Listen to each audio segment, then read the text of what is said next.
52 cards को अच्छे से शफल करके उसमें से एक कार्ड निकाला गया है। तो हमको प्रोबेबिलिटी निकालना है of getting a king of red colour, second a face card, third probability of getting a red face card, and fourth probability of getting the jack of hearts, and fifth probability of getting a spade, and sixth the queen of diamonds. इस 52 cards में हमारे पास कौन कौन से cards रहेंगे? S का card रहेगा 4, 4 2 के कार्ड रहेंगे, 3 के कार्ड, 4 के कार्ड, 4 4 5 के कार्ड, 4 6 के, 4 7 के, 4 8 के, 4 9 के, 4 10 के, 4 जैक के, 4 क्वीन के, 4 किंग के। ये जो कार्ड्स रहेंगे उसमें कौन से टाइप के हैं? हार्ट्स के हैं, क्लब के हैं, स्पेड के हैं, डायमंड के। तो सारा स्पेस हमारा हो जाएगा 52 का, यानी total number of all possible even implied 52 cards का 52, n of s equal to 52 मिल गया। अब हम बोलेंगे E1 E2 E3 E4 E5 and E6। इसको हम बोलेंगे कि ये डिनोट करे the event of getting a king of red colour, a face card, a red face card, the jack of hearts, a spade and the queen of diamonds respectively. तो जो सबसे पहला कंडीशन है हमको क्या बोलता है कि एक किंग मिले ऑफ रेड कलर। तो रेड कलर का किंग सिर्फ 2 ही होता है, और क्यों? क्योंकि कलर में सिर्फ हार्ट रेड रहता है और डायमंड रेड रहता है, तो सिर्फ 2 ही कलर हमको रेड कलर का मिलेगा किंग के लिए। तो number of outcomes favourable to E1 क्या हो जाएगा? पहला किंग ऑफ हार्ट और दूसरा किंग ऑफ डायमंड्स, बस। बाकी स्पेड और क्लब का जो किंग है वो तो ब्लैक कलर का रहता है। तो E1 हमको मिल गया, therefore n of E1 equal to 2 मिल गया। अब द प्रोबेबिलिटी है of getting a red colour king, वो क्या हो जाएगा? Probability of E1 equal to n of E1 upon n of s। तो n ऑफ E1 तो 2 है, n ऑफ s यानी टोटल पॉसिबल आउटकम्स तो 52 है, तो कॉमन फैक्टर 2 कट कर देंगे तो 1/26 बच जाएगा। Therefore probability of getting a red colour king हमको क्या मिलेगा? Is 1/26। Now second, number of outcomes favourable to event E2। तो E2 में क्या बोलता है? King of hearts, queen of hearts, jack of hearts, then so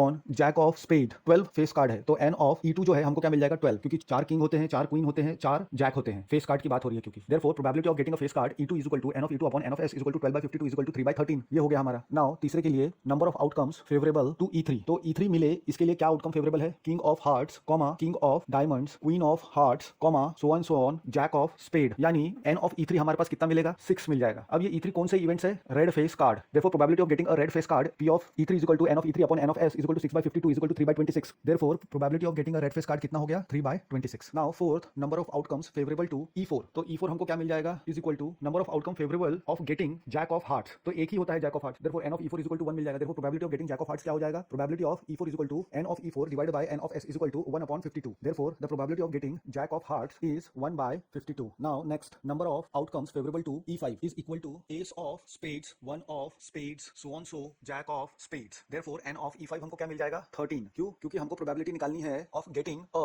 spade card. तो total number of spade card is equal to total number of heart of hearts is equal to total number of diamonds card is equal to total number of card of club is equal to 13। तो probability of getting a spade card is P of E5 is equal to n of E5 upon n of s is equal to 13/52 is equal to 13 1 13 4 1/4। Now sixth is number of outcomes favorable to E6। E6 is equal to queen of diamonds। तो queen of diamonds तो एक ही है, therefore n of E6 is equal to 1। therefore probability of getting a queen of diamonds P of E6 is equal to n of E6 upon n of s। लेकिन n of E6 कितना है? 1 ही है, therefore 1/52 हमको मिल जाएगा probability of getting the queen of diamonds, क्योंकि queen of diamonds एक ही है 52 में। out of all the 52 possible outcomes एक ही है, therefore 1/52।